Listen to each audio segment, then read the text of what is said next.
नमस्कार दोस्तों, आपका अपने channel academy of accounts and computer education में आपका स्वागत है। दोस्तों, शुरू करते और सफ़र में आगे चलते हैं। तो आज बात करेंगे डेबिट क्रेडिट के रूल कैश पेमेंट में, और यहाँ पर हम देखेंगे कि रीजन कैसे ढूंढेंगे, यानी हेड कैसे ढूंढेंगे। तो शुरू करते हैं। सबसे पहले समझते हैं कि ये हमारा बिजनेस है एकेडमी, और बिजनेस का कोई भी नाम हो सकता है, आप अपने हिसाब से सोच सकते हो, ठीक है ना। कोई बिजनेस कर रहे हो उसका अपना अपना नाम होगा। इस बिजनेस ने, एकेडमी ने, ये एक शख्स है, इसको 5,000 रुपये का उधार दिया। किसी बात का पेमेंट नहीं है, बल्कि उसको उधार दिया। इसका मतलब है कि इससे भविष्य में पैसा वापस आएगा। तो सबसे पहले समझते हैं कि हमने यानी कि 5,000 रुपये इसको उधार दिया। अब उधार दिया यानी फंड आउट हो रहा है। आउट होने का मतलब है, दो ही नियम है, फंड इन और फंड आउट। फंड आउट हो रहा है यानी कुछ ना कुछ डेबिट किया जाएगा, वो रीजन किया जाएगा। क्या किया जाएगा, किस लिए दे रहे हैं। बिल्कुल सही बात साहब, हम लोन दे रहे हैं यानी उधार दे रहे हैं। तो हम उधार दे रहे हैं, तो यहां पर हम लोन अकाउंट लिख लेंगे, यानी लोन अकाउंट को डेबिट हम कर देंगे, ठीक है। दूसरा, किसको दे रहे हैं, तो यहां भी रीजन आ रहा कि इस व्यक्ति का जो भी नाम है, उस व्यक्ति का हम नाम लिख सकते हैं कि इस व्यक्ति को दे रहे हैं। तो हम करते क्या है कि सबसे पहले तो हम रीजन ढूंढेंगे किस वजह से दे रहे हैं। तो हम एज ए लोन दे रहे हैं कि लोन एंड एडवांस हो सकता है, क्योंकि हम लोन लेते भी हैं और लोन देते भी हैं। लोन जब लेते हैं तो लायबिलिटी, जब लोन देते हैं तो असेट्स हो जाती है हमारी।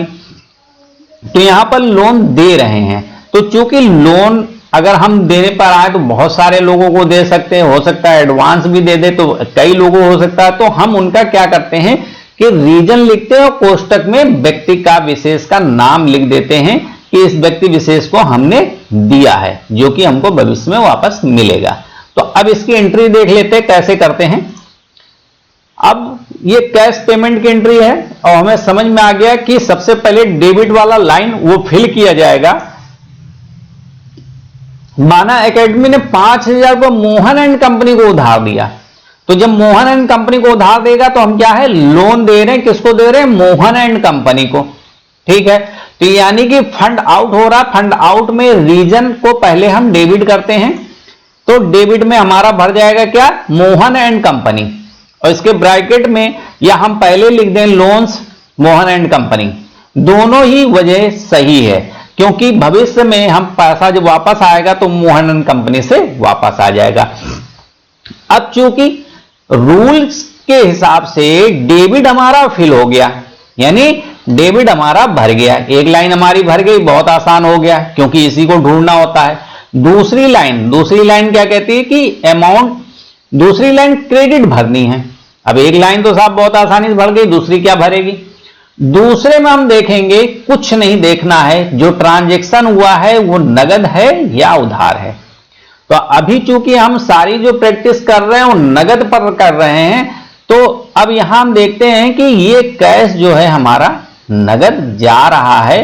तो जब नगद जा रहा होता, कैश जा रहा होता, तो क्रेडिट यानी जो लाइन खाली है हमारी, हम क्या लिख देंगे, कैश लिख देंगे। यानी कुछ भी नहीं, केवल इस कैश को लिख देंगे अगर ट्रांजैक्शन नगद है तो, ठीक है।